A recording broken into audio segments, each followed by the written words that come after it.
Assalamualaikum warahmatullahi wabarakatuh. Halo semuanya, perkenalkan nama saya Clarissa Nurintania dari kelas 10 AKL 4, nomor presensi 7. Di sini saya akan memberikan kritik mengenai UU Cipta Kerja yang secara resmi disahkan pada 5 tahun lalu, yaitu tahun 2020, meskipun dengan revisi melalui Perpu dan UU tahun 2023. Saudara, di tengah kontroversi karena dinilai merugikan pekerja, rancangan Undang-Undang Cipta Kerja disahkan dalam pembahasan yang berlangsung sangat cepat.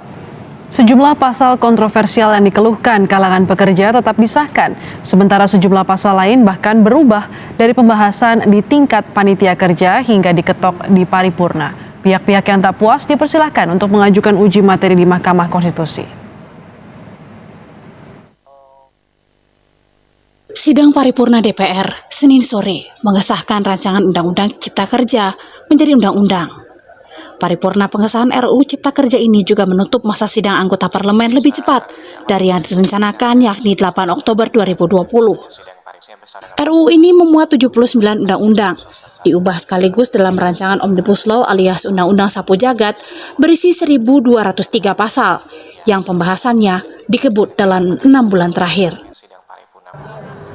Selama dibahas di DPR, tak terhitung unjuk rasa buruh memprotes pasal-pasal di dalamnya yang dinilai merugikan pekerja. Akses draft rancangan undang-undang ini juga terbatas.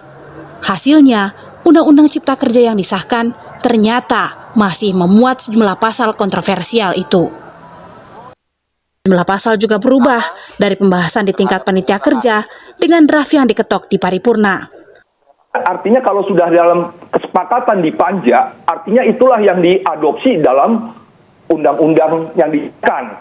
Kan ini cacat formil, ada proses yang menurut saya tidak konsisten. Nah, ini yang harus dijawab oleh pemerintah, karena publik menonton, maksud saya DPR dan pemerintah, karena kami pun menonton, kan yang disahkan sekarang kontrak kerja dengan outsourcing itu dibuka, lebih diperluas, sehingga pekerjaan-pekerjaan lainnya boleh.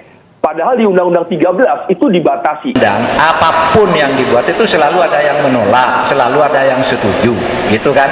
Nah, lalu ada proses penyelesaiannya secara konstitusi, ya kita tunggu aja lah, gitu ya. Pemerintah dan DPR meyakini Undang-Undang Sapu Jagat ini akan memperlancar investasi dan membuka lapangan kerja. Namun di sisi lain, kalangan pekerja menilai sejumlah poin dari Undang-Undang Cipta Kerja justru merugikan mereka. Tim Liputan, Kompas TV.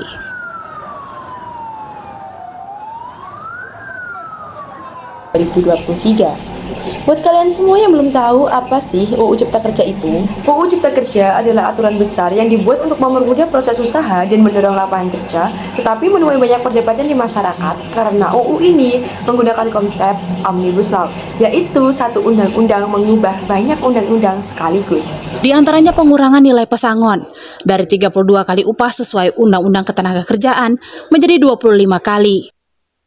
Selain itu, hari libur mingguan juga diatur hanya 1 hari dalam seminggu dengan 6 hari kerja. Dalam undang-undang yang disahkan, tenaga ahli daya diperbolehkan untuk semua jenis pekerjaan.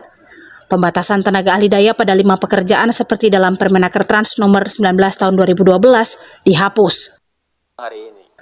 Sebagai pelajar, saya melihat UU Cipta Kerja ini sebagai kebijakan besar yang memiliki dampak penting bagi masa depan generasi muda. Namun, di satu sisi, aturan ini bertujuan menyederhanakan regulasi dan menarik lebih banyak investasi sehingga kesempatan kerja di masa depan diharapkan menjadi lebih luas lagi bagi kami yang suatu hari akan memasuki dunia kerja. Namun, UU ini juga menimbulkan kekhawatiran.